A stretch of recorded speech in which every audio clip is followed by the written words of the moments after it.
Bago ang lahat, sana po ay nasa mabuti po kayong kalagayan. Itago nyo na lamang po ako sa pangalan na Jazzy. Ako po ay 40 years old, nasa ngayon may 2 anak at nasa ibang bansa ang aking asawa. Ang ikikwento ko ay tungkol sa akin karanasan na malayo sa asawa. Back to 20 years from now. Masaya po kami noon ng aking asawa. Nagkaroon kami ng anak na babae at lalaki.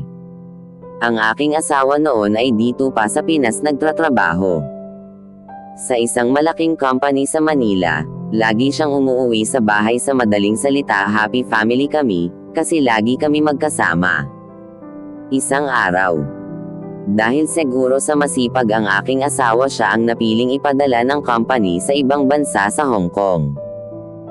Siyempre sa balitang yun naghahalo ang lungkot at saya sa aking damdamin. Malungkot dahil di namin siya makasama lagi, masaya dahil tataas ang sahod niya at dollar ang kikitain. Dahil sa pangyayaring iyon ay nag-usap kami ng aking asawa. At pumayag naman ako. Sa madaling salita, natuloy ang aking asawa sa pag-alis. Sa mga nandaan na araw, buwan, taon, hindi ko maiwasan mangulila at mamiss ko ang aking asawa.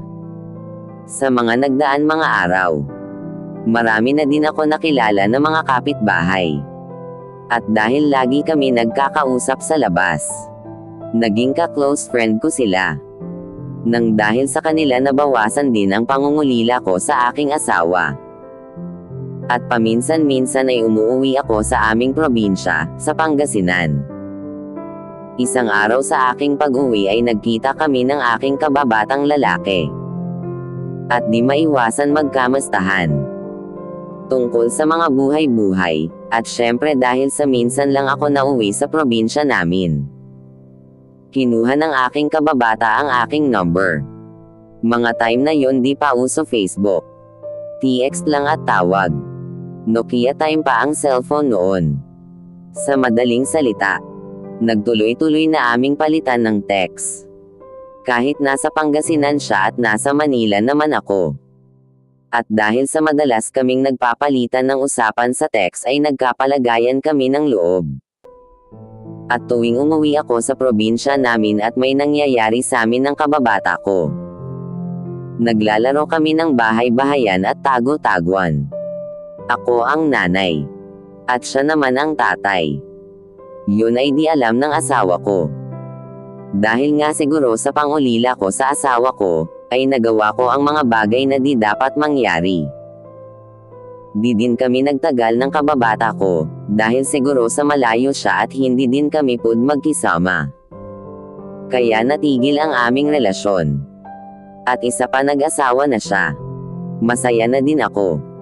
Kasi kahit doon sa panandalian laro namin ng bahay-bahayan, parang nabuhay ang aking pagkananay sa aming ginawang bahay-bahayan. At dahil sa tagal ng kontrata ng mister ko, hindi ko maiwasan ang mga bagay na hinahanap ng aking katawan. Ang uwian niya ay 5 years. Habang ganon ang setup namin ng aking asawa, minsan sumasagi din sa isip ko na ginagawa niya din ang ginagawa ko. Hindi ko maiwasan mag-isip baka meron na siyang ibang babae. Dahil sa panahon iyon madalang lang communication naming dalawa. Kasi mahal ang tawag pati text sa abroad. Minsan sa isang buwan 3 beses lang kaming mag-usap. Ganon kada lang ang aming communication.